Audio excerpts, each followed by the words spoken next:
8 milliards qui ont bougé récemment. Ouais, je crois que c'est un truc comme ça. Ouais. 8 ou 9 milliards qui ont bougé récemment. C'est 20 000 bitcoins, un truc Non, il y comme avait ça, 80 000 bitcoins qui ont bougé sur un portefeuille qui n'avait pas bougé depuis longtemps. Sur les cryptos, il est relativement positif. Il s'est retrouvé coupé de beaucoup de sources de financement après son premier terme, ou même au moment où il a annoncé sa campagne. Il y a eu toutes les histoires sur ses taxes. Bonjour à tous. Pour ceux qui nous rejoignent pour la deuxième partie et qui n'ont pas vu la première partie, je vous invite à la regarder. On a reçu Benoît Bosque, ancien trader chez Goldman Sachs et qui est parti ensuite dans l'univers crypto. Dans la première partie, on a traité justement son histoire dans l'univers de la finance traditionnelle. Et dans cette seconde partie, on va traiter de l'univers crypto en essayant d'aborder des choses assez basiques et en rentrant un petit peu dans le détail pour les gens qui sont plus avertis dans le domaine. Comment tu choisis de faire cette transition-là? Pourquoi tu te dis, OK, j'ai les meilleurs postes possibles dans la finance tradi et pourtant je vais prendre un risque, je vais aller dans la crypto, je crois en ça. Comment tu fais cette transition-là? Non, je pense que Covid, c'est un gros facteur, effectivement. Quand tu es sur le desk et que, comme je disais, tu as tous ces acteurs avec qui tu as interagi, t'as quand même une énorme dimension sociale où tu prends des cafés, tu vas manger ensemble à midi, où tu fais tu vois, tu amènes des donuts pour le desk. Et quand nous aussi, on prend des cafés ici. Exactement, moins de donuts, mais des croissants. Mais quand tu es tout seul chez toi, tu as pas beaucoup de distractions. Donc, tu réalises très vite, est-ce que mon boulot m'amuse ou alors est-ce que c'est chiant? Et moi, j'avais déjà passé une quinzaine d'années à ce moment-là à Goldman à faire, plusieurs années à la fin faisant principalement la même chose. J'étais prêt à partir. La personne avec qui je travaillais avait fondé en 2013 ce market maker qui s'appelait JSR. C'est le gars qui était assis à côté de moi et qui était aussi trader sur le pétrole. Ok, donc t'entends parler assez tôt de la crypto quand même. Oui, mais en n'y croyant pas forcément. Mais même lui n'y croyait pas d'ailleurs. Énorme. C'est marrant. C'est pas qu'il y croyait pas, c'est qu'il a facilité la création de cette compagnie, mais sans y aller. Lui, il est resté aussi à Goldman pendant un certain moment et les a rejoints, je pense, en 2018. Mais effectivement, en 2021, il m'envoie un texto en mode tu te fais pas chier là. et la réponse est oui, allons-y. Donc c'est un peu sur un coup de tête que je suis parti les rejoindre et que j'ai commencé mon aventure crypto. J'avais acheté un peu de Bitcoin, un peu d'Ethereum avant mais vraiment pas des sommes. Tu la détenais sur des exchanges? Ce que tu avais acheté, sur Coinbase, ouais. Sur Coinbase, ok. Donc vraiment, t'étais pas encore rentré dans l'univers complet. La première fois où, par exemple, tu détiens ton wallet. Ouais, c'est quand même une autre sensation et c'est quand même autre chose, quoi. Je parle sur un hard wallet, sur un hardware, quoi, parce que sur un software c'est quand même différent. Est-ce que tu t'adaptes facilement?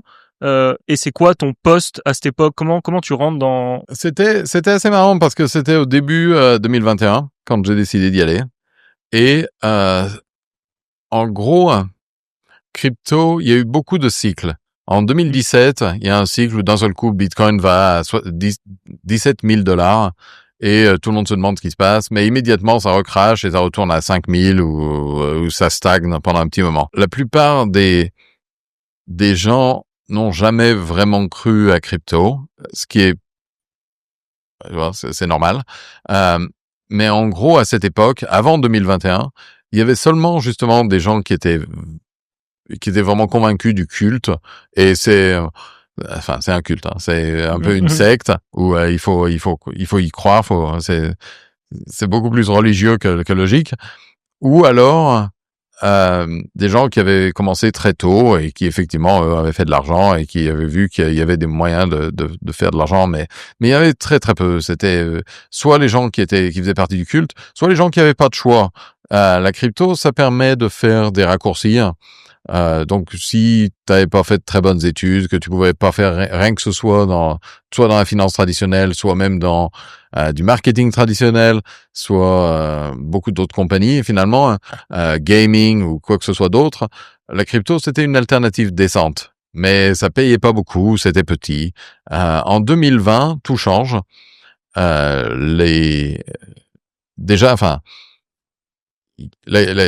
Great Financial Crisis en 2009 avait commencé ça, avec tous les trucs qu'avait fait Hank Paulson, mais en 2020, tu as tous les trucs de stimulus qui arrivent.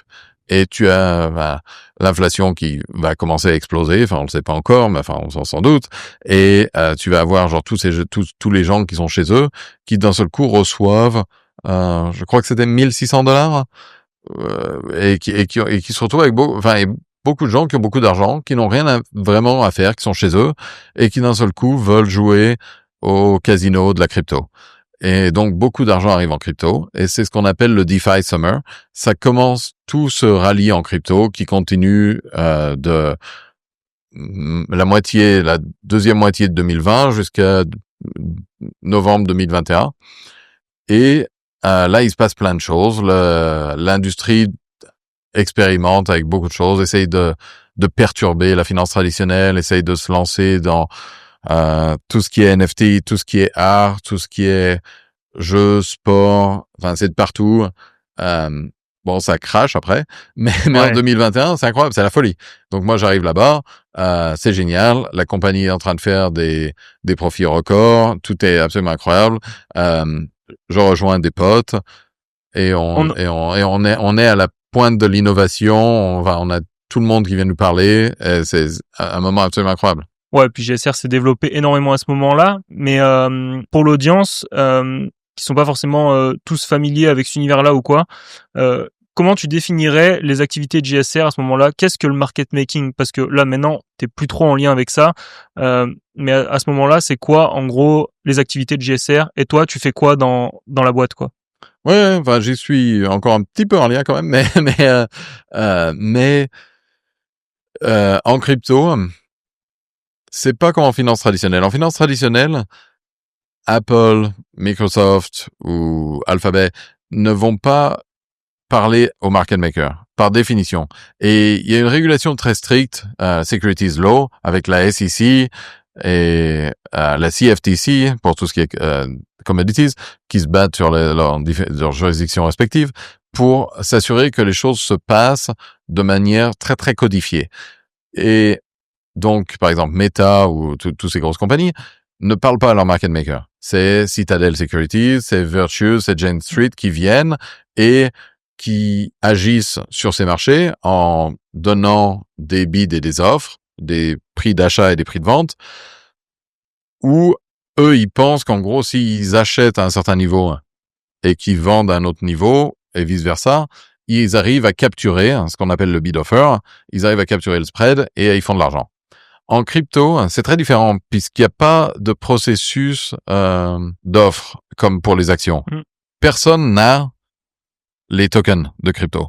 Donc la personne, le processus qui va émettre ces tokens doit faire un contrat avec justement un market maker, qui sont des acteurs qui opèrent de manière finalement assez différente de la finance traditionnelle, puisque ça n'est pas régulé.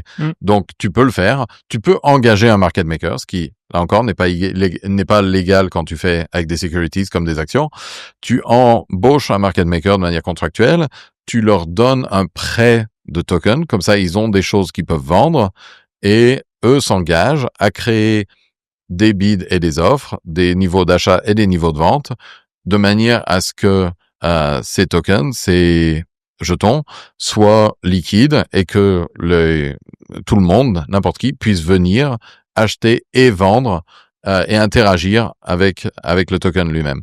Là encore, ça c'est la partie sur tout ce qui est le côté financier du processus. Mais pour la plupart, le token va avoir une utilité et va faire partie de l'écosystème que le processus a tenté de lancer et va aider à guider l'adoption, les rémunérations sur certaines activités du protocole, tout ce genre de choses. Ouais, c'est un écosystème, c'est pas juste une utilité. Le token est juste la représentation de la valeur qui, en général, dans les processus de crypto, sauf Bitcoin, pour lequel vraiment c'est un actif relativement inerte, mais Ethereum, c'est plus comme un Apple Store où il va y avoir des applications dedans ou des choses qui vont contribuer à l'écosystème général. Mais il n'y a pas, aujourd'hui, en tout cas, je crois qu'il n'y a pas vraiment, en tout cas, pas il n'y a pas de market making comme on l'entend avec JSR et ce que vous faites, enfin, ce que tu faisais avant. Toi, t'agissais plus, pour qu'on se rende bien compte, sur des coins où il y a moins de liquidité, sur des market cap moins importantes. t'es sur, en gros, quel type, enfin, quel niveau, on va dire, de market cap? Oui, il y a à peu près 15 000 tokens qui traitent, je pense, en crypto en ce moment. Et, enfin, il y en a beaucoup qui disparaissent et qui apparaissent chaque jour. Mais ceux qui sont listés dans la plupart des registres. JSR, au début, quand moi je l'ai rejoint, a quelques douzaines de clients et à la fin a plus de 200 clients. Donc, typiquement, c'est tous les tokens qui vont être dans les 500 premiers qui peuvent être candidats à engager avec un market maker sérieux. Il faut une market cap qui soit raisonnable, probablement autour de 100 millions de dollars. Ça peut être moins, mais ça devient plus difficile.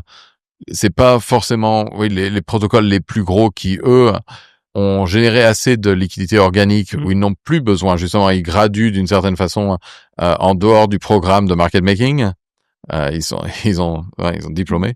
Et alors que nous, c'est plutôt quand un token allait se lancer où on agissait. Et moi, j'étais CEO pour toutes les opérations aux US, toutes les entités US, et Global Head of Structuring et Global Head of Product.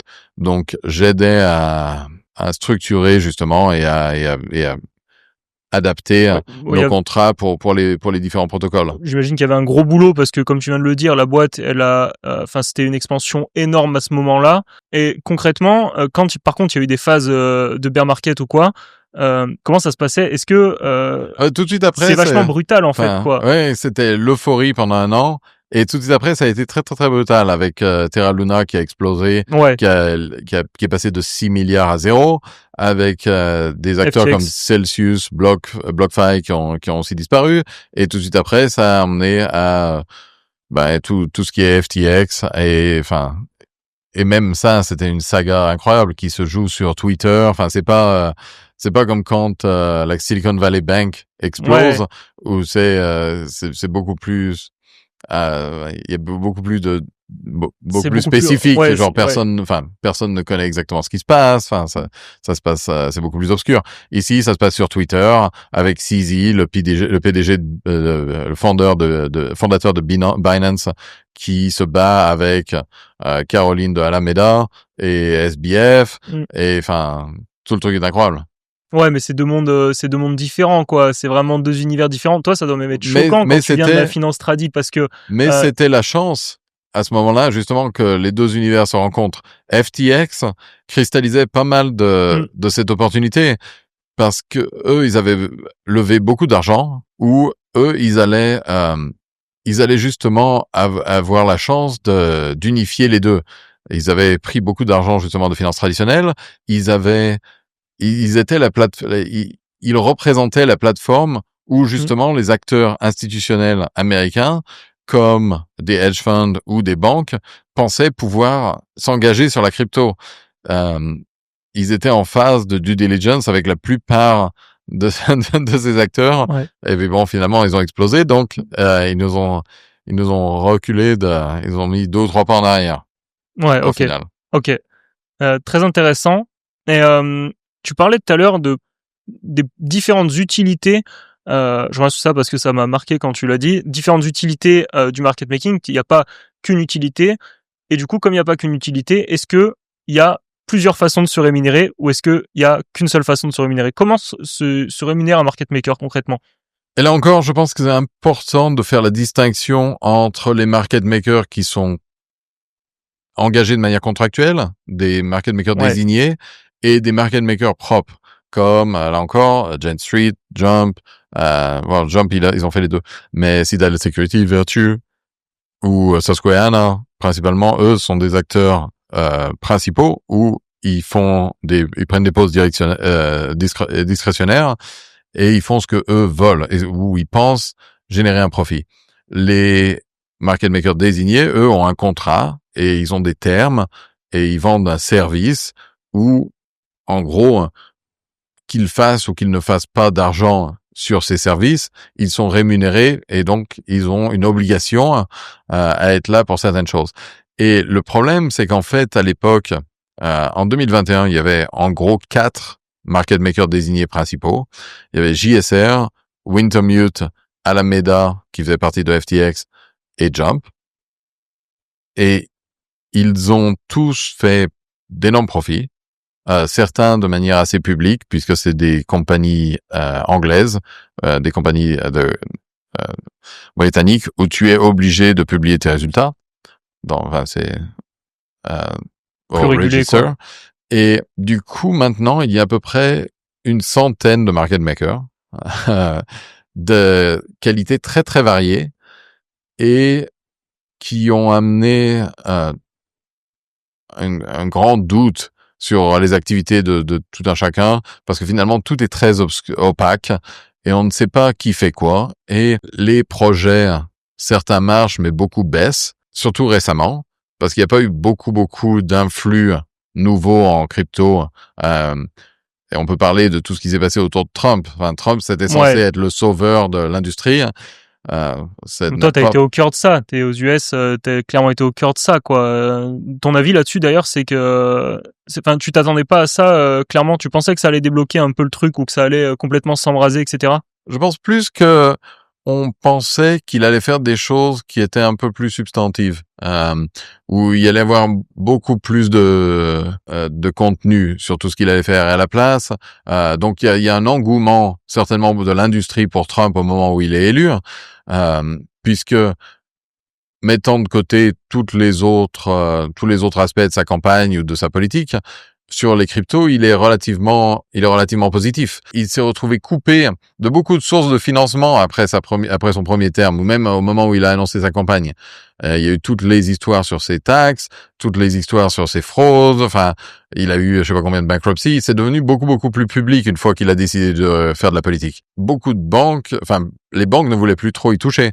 Donc, pas mal de sa famille, dont ses fils, se sont tournés vers la crypto comme manière de financement ou manière d'avoir des prêts ou ce genre de choses. Et c'est là où ils ont vraiment appris la crypto. Donc, quand ils arrivent pour le deuxième terme, ils sont devenus très positifs, très affables. Ouais, parce que si ma mémoire est bonne, au départ, Trump, c'était pas du tout un pro-crypto. Il avait pas, en tout cas, tourné sa première campagne autour de ça. C'était un peu tôt aussi. Ouais, mais il a lancé quelques NFT, ça a marché, Ouais, il a fait de l'argent.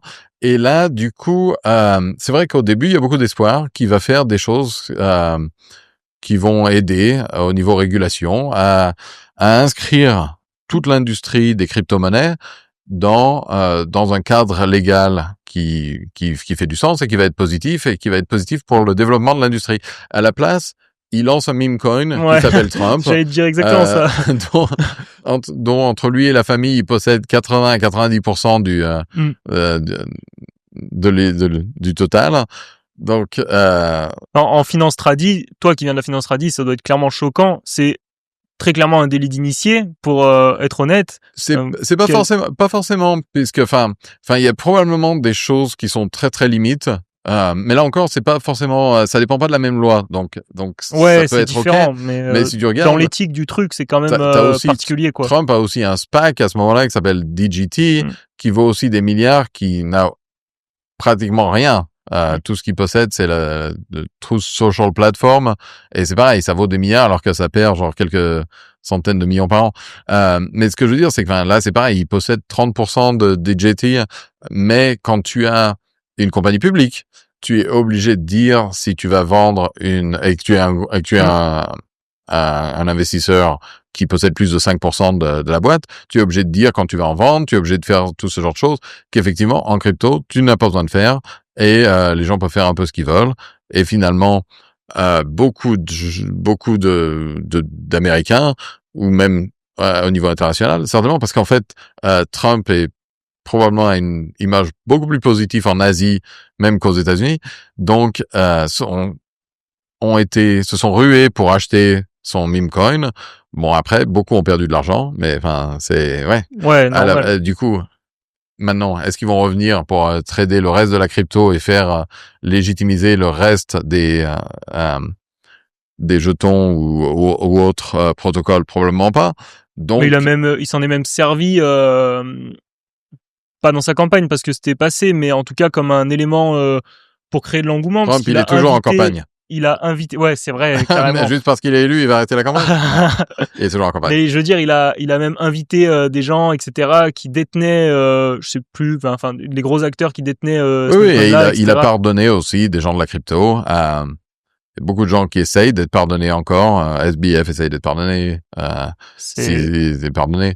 Lui, quand il lance son meme coin, en fait, justement, rend un peu plus évident le fait qu'il ne va pas forcément tenter de légiférer de la manière dont l'industrie voulait, mais il va plus grifter, scammer, faire un peu de la partie de la fraude et du crime en crypto et tenter de faire de l'argent rapidement. Donc ça, c'est assez négatif pour tout ce qui se passe. Les gens sont un peu déprimés. À voir ce que fait. L'avantage, c'est que par contre, c'est vrai que dans son administration, des gens comme Scott Bessent, des gens comme David Sachs sont beaucoup plus pro-crypto. Donc après, et eux sont des businessmen qui sont plus tangibles, vont tenter de faire passer des lois et de faire des choses qui sont positives pour l'industrie. On a vu récemment avec le Genius Act qui se concerne tout ce qui est stablecoin, qui a passé le Congrès et le Sénat. On va voir, je pense, une microstructure bill qui va essayer justement de codifier un petit peu où quelles sont les représentations de crypto. Est-ce que c'est justement une action? Est-ce que c'est une matière première? Ouais. Est-ce que c'est une monnaie? On va voir un peu comment tout ça est classifié. Toi, aussi, tu le vois d'un bon œil, justement, cette régulation qui arrive, en tout cas, sur le marché crypto, c'est...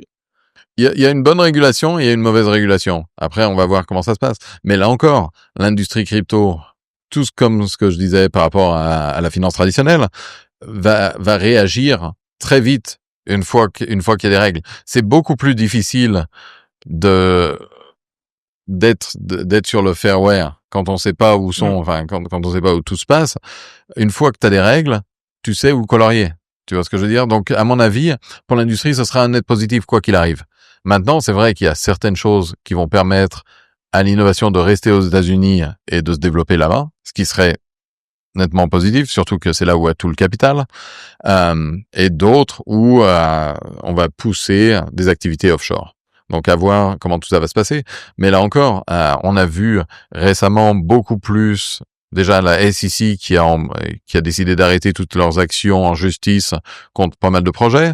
On a vu pas mal d'IPO sur Circle, qui est devenu aussi même market cap que Coinbase, alors que Coinbase prend plus de revenus des stablecoins que Circle. Donc tout ça fait pas forcément beaucoup de sens, mais ce que je veux dire, c'est qu'il y a un engouement réel là-dessus et un engouement réel aussi sur tout ce qui est plus récemment les compagnies qui utilisent de la crypto dans leur trésorerie, comme stratégie, micro-stratégie avec avancé. Maintenant, c'est même on va dire une comment je pourrais tourner ça, mais c'est une fad.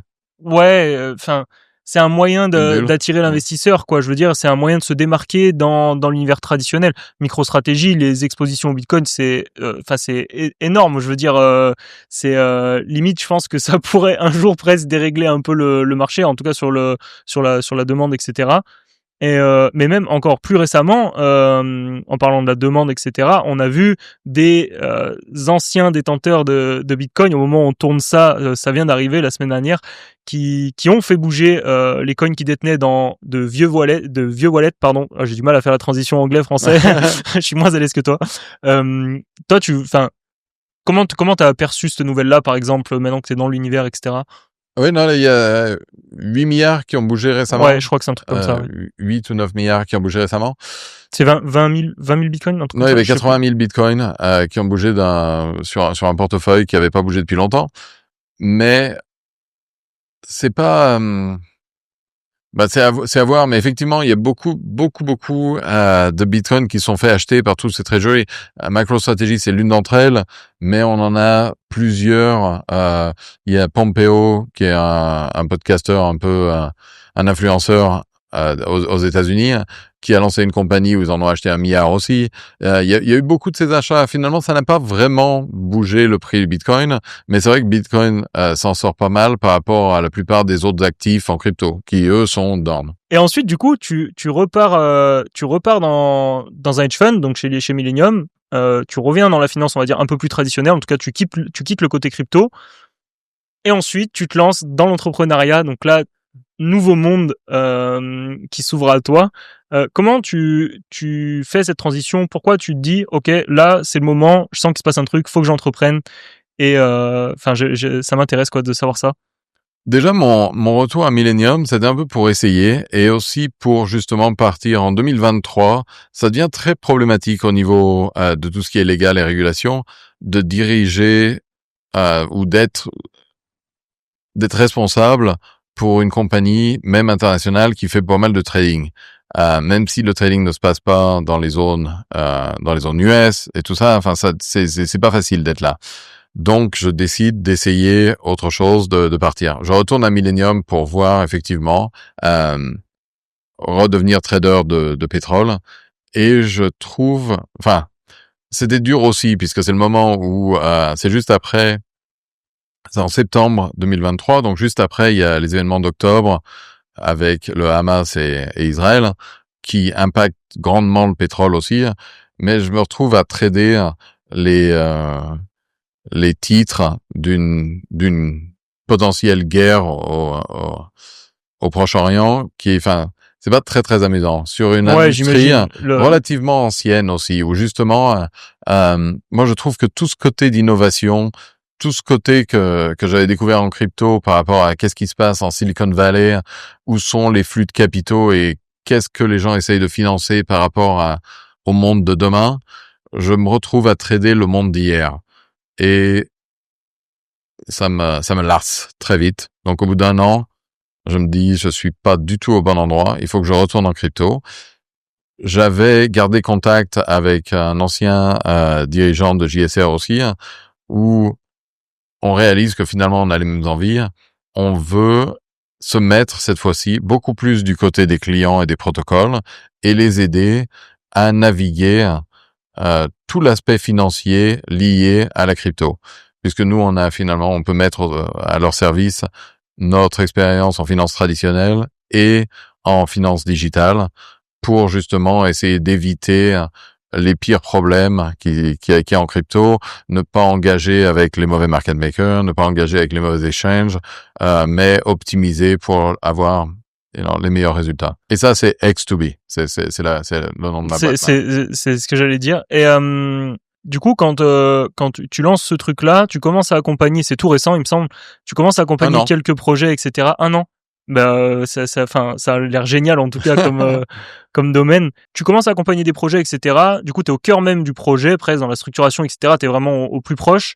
Est-ce que t'as 2-3 anecdotes ou un projet par exemple qui t'a marqué, où tu te dis ok, ça je pense que ça peut changer quelque chose dans l'écosystème crypto, c'est cool, est-ce que tu peux expliquer en 2-3 mots comment ça marche ou ce que ça apporte selon toi?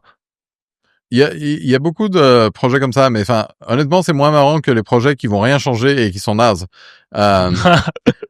J'ai un projet qui est venu il y a pas très très longtemps, qui voulait tokenize, genre mettre en token les revenus qui sont liés à louer des squelettes de T-Rex au musée.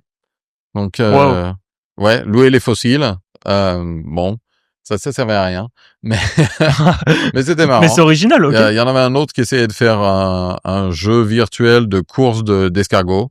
Bon, c'est pareil, on a passé. Mais il y a vraiment des projets très intéressants. Et il y a aussi des projets très intéressants en France. La France a pas mal de projets crypto assez intéressants. L'Allemagne aussi.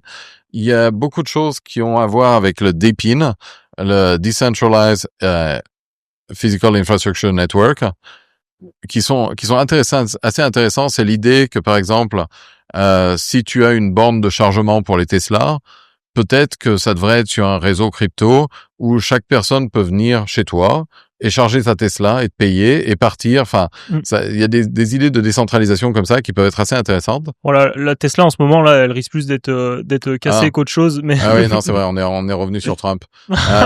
Mais peut-être c'est des BYD. J'ai vu qu'il y en avait ici déjà. Ouais, carrément. Build your dream. BYD, ouais. Bah, c'est des boîtes qui sont très analysées. Mais non, moi je suis plus du côté du coup tradi sur de l'analyse fondamentale ou quoi. Exactement. Donc comme ça, ils peuvent prendre la revanche. Ça peut être chez les Chinois à la place. Mais Ok. Mais il peut y avoir des compagnies comme ça. Il y a une compagnie française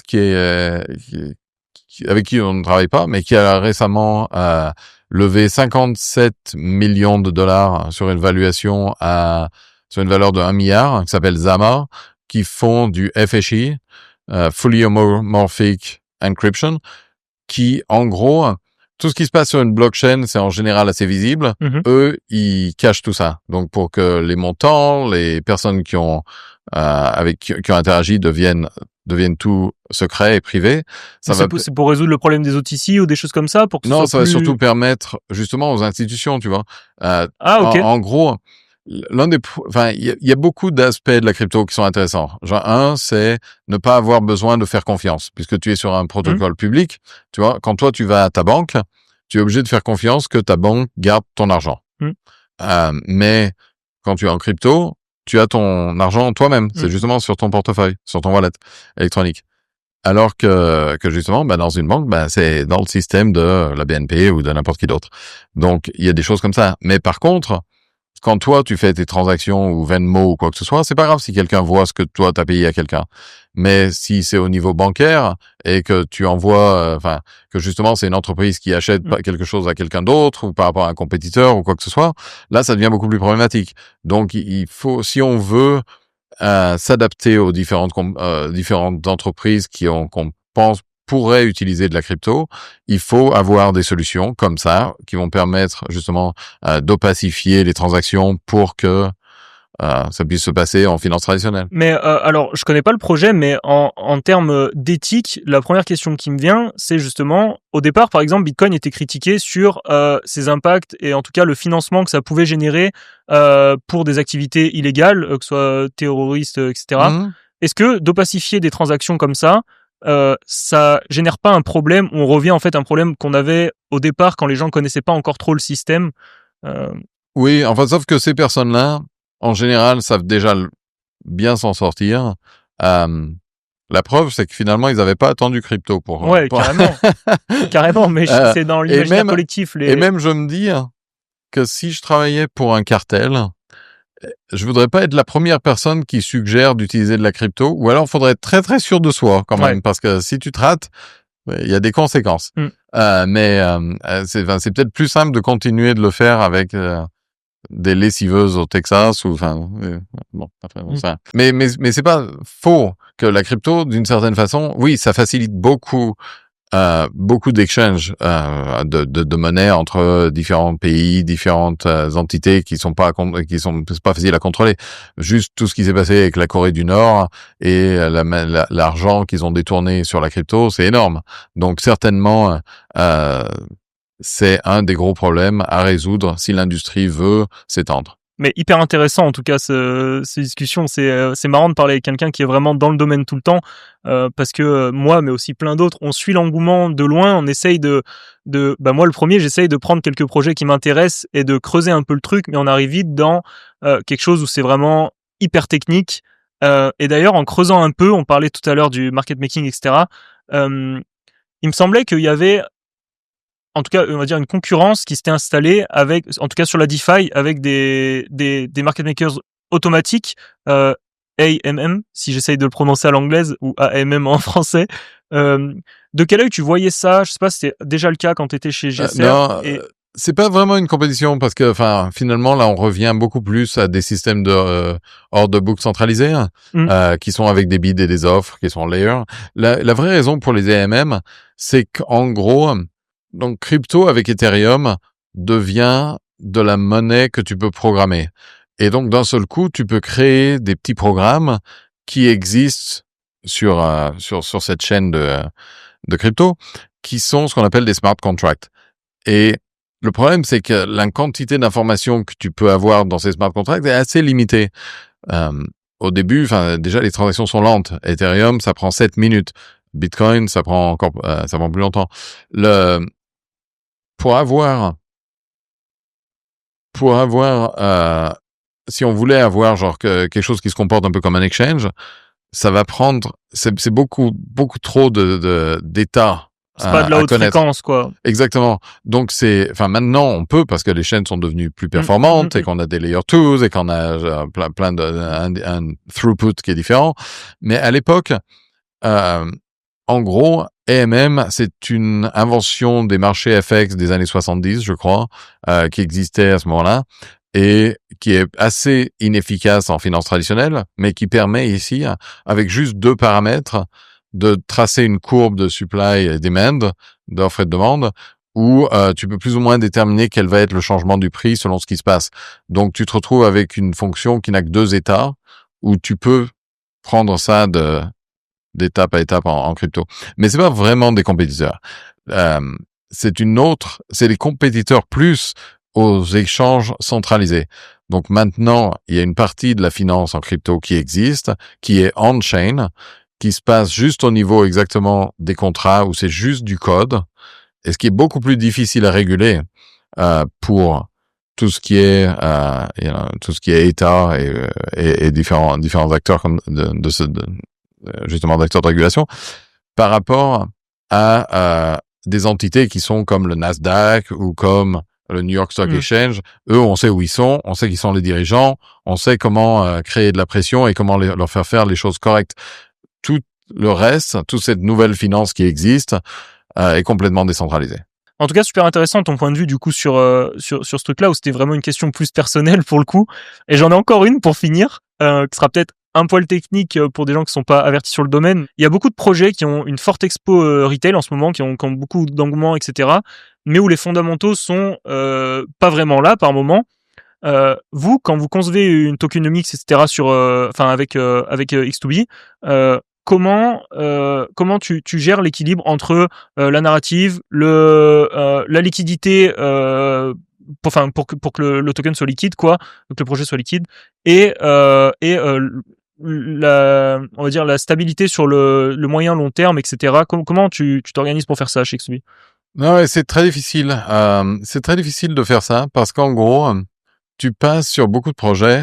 Un jour, aucun des tokens ne sont disponibles. Le lendemain, 10 ou 20% de la réserve totale devient disponible. Donc, tout le monde ne va pas décider d'acheter le même jour. Ça prend plusieurs mois pour arriver à déterminer le vrai prix.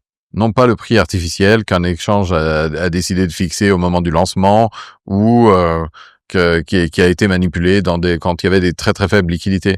Donc, ça prend quelques mois et en général, de la manière dont j'ai décrit, tu commences haut et puis tu places ces tokens finalement plus vers des gens qui croient au projet et qui veulent garder les tokens en dehors des gens qui ont juste eu des airdrops ou qui ont juste farm le project pour avoir justement des tokens gratuits au début.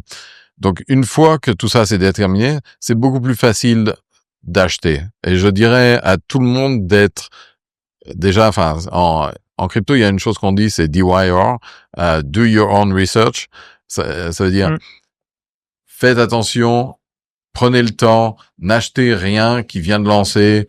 On n'est plus dans une période où tu vas juste acheter quelque chose et ça va faire 1000 fois. Après, ça dépend aussi. Il y a des tokens qui sont des memes où c'est un peu différent. Mais pour les tokens qui ont des fondamentaux, ça vaut le coup d'apprendre, de savoir ce qu'ils font. Et après, si vraiment tu y crois et que l'équipe est legit, c'est que tout semble OK, pourquoi pas? Ouais, mais c'est dur d'éviter les scams, même sur des... je vois par exemple au tout départ, quand je commençais à m'intéresser à ça, c'est hyper difficile, on se rend compte assez vite de naviguer dans l'univers crypto. Terra Luna, ça valait 6 milliards. Ouais, c'est ça, exactement, typiquement. Donc, forcément, il y a 2 ou 3 personnes qui y ont cru. Et même des gens avertis, du coup, ça veut dire. Bien sûr. Mais en tout cas, la discussion était hyper intéressante. Moi, j'ai appris plein de choses et j'ai posé plein de questions que j'avais envie de poser. J'aurais pas l'occasion de les poser tous les jours à des gens dans un domaine comme ça. Et juste pour finir, on parlait des différentes façons de se rémunérer. Alors bon, dans la finance tradi, c'est assez facile à comprendre. Tu parlais des bonus, etc. C'est très simple. Mais chez X2B, est-ce que vous êtes impliqué dans le projet, même on va dire financièrement. Est-ce que Oui, la plupart de nos compensations se font justement dans les tokens du projet avec des longs termes, de manière à ce que si le projet réussit bien dans les 2 ou 3 dernières années, non pas dans les 2 ou 3 mois, mais dans les 2 ou 3 prochaines années, ça devrait être bien pour nous. Et puis s'ils vont à zéro, on n'a rien. Ok, hyper intéressant. Et c'est la seule manière dont vous rémunérez du coup sur X2B. Enfin, en tout cas, c'est la principale manière. C'est l'idée principale. Après, souvent, on prend des initiation fees et du cash pour pouvoir justement aller à toutes ces conférences. Comme la semaine passée, il y en avait une à Cannes, ou il va y en avoir une à Amsterdam bientôt. En français, on pourrait dire c'est des honoraires en gros, quoi. Vous facturez le conseil. Non, en général, c'est ce qu'on appellerait c'est une setup fee. Donc, ce serait juste un paiement une fois. Ok, pour structurer pour aider à la structure du projet, etc. Ouais, exactement. Très intéressant. Ok, mais c'était ma dernière question parce que c'était encore une fois plus personnel, mais je trouve que c'est intéressant pour tout le monde de savoir comment une société comme ça se rémunère. Comment je suis payé? Non, ça, moi, à la limite, c'est pas mon truc, mais de savoir si en fait une société comme ça dans un projet entrepreneurial t'es impliqué toi directement, on va dire financièrement dans les projets, parce que c'est vachement différent. Et il y a des gens, par exemple, même dans des sociétés du CAC ou quoi, qui sont CEO mais salariés, pas entrepreneurs, et du coup ils ont pas la même appétence au risque, on va dire, que quelqu'un typiquement comme toi, où tu lances ton truc et où ton conseil va plus ou moins, et la conviction que tu as dans le projet va plus ou moins financer ton... Je pense que c'est très important justement de regarder en termes d'alignement, surtout quand on est entrepreneur et qu'on va vendre des services. L'un des mottos de Goldman, c'est justement long term greedy. Ça veut dire genre d'être cupide, mais à long terme. Et si tu fais tout bien pour tes clients, ça devrait se retourner en ta faveur. Donc pour nous, c'est très important d'être aligné comme ça, et justement de structurer notre modèle, notre business, pour s'aligner sur les clients et pour justement délivrer de la valeur pour eux long terme. Ok, mais très clair pour moi, et je pense que on a su apporter de la valeur, en tout cas avec un invité comme ça, pour ceux qui nous écoutent, que vous soyez plus ou moins avertis. Je pense que vous avez tous appris des choses, et moi le premier, donc je suis super content. Merci d'avoir accepté l'invitation, c'est juste génial. Et j'espère que ça vous a plu, et on se retrouve bientôt pour un prochain épisode. Vous me laissez juste le temps de préparer un épisode de qualité, et on revient bientôt. Merci.